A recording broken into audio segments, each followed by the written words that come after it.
So, ang title sa akong poem kay Imong Mama.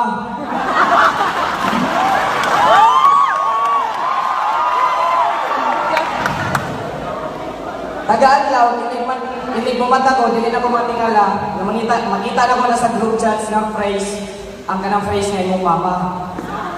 Kanang nga saway, nagkasabay. Kanto, kanang mga pikon, makalit at sumbagay.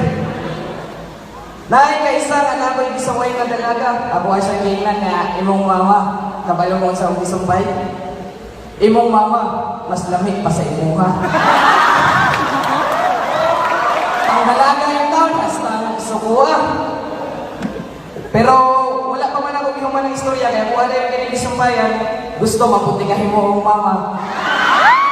Ang dalaga yung taon, hasta tiligas akong pag-jamming, maski minanyag na pangakuha. Grabe, hindi na yung karisma. Maski minanyag na, tiligod pa siya. After that, we are kissing each other. And suddenly, I fall in love with her.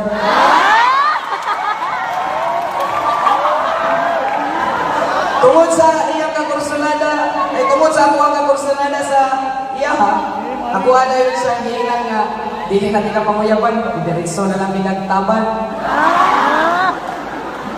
Pero ang dalaga ni Imon man nga basig masuko iyang pinikanan. Ako siya dito baka, ayaw ka balaka nga masuko imong mama. Kaya isa na itong kakitatan sa kuha, bukad ang atay atong tiguwa nga, hindi na kita balibaran pa. Pero gusto man yan hintay nga ako pa siyang panguyaban, kaya dalagang Pilipina daw muna siya, wala na ko'y mabuhat, kaya murag nahigugma mang ito ganyan. Taga-adlaw, ako siya ginapalangga, sama sa pagpalangga sa iyang mama. Taga-gabi, magkuyog isa manginasal, tenongs o Jollibee.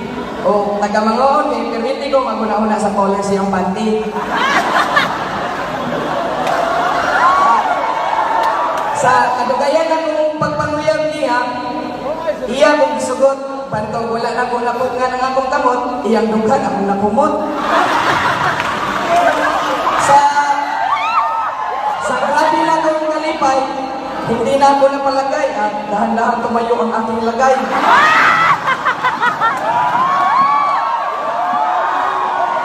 Ako kaayo ako ang isi, sama sa kanako sa iyang isi. Pipila ka mula ng nilabay, ninitso na akong pamalay. Niadto ko silang balay, nagdala ko o panghigay. Akong dala kay udong og miswa, kay matod pa nitong lamig na, makahigugma pa. Sa dihang nagstorya na kami sa iyang nilikanan, iyang papa ako gigitabisan. Gipaguntana ko nila kung unsa akong mahiyatan sa ilang anak.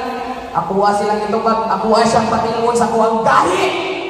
Gahi nga paghigugma, o sa kahawd mo dala. Kahawd mo dala sa relasyon ng duha. Dili na nako siya malapon, kay taga-adlaw, wala man niya sa uton.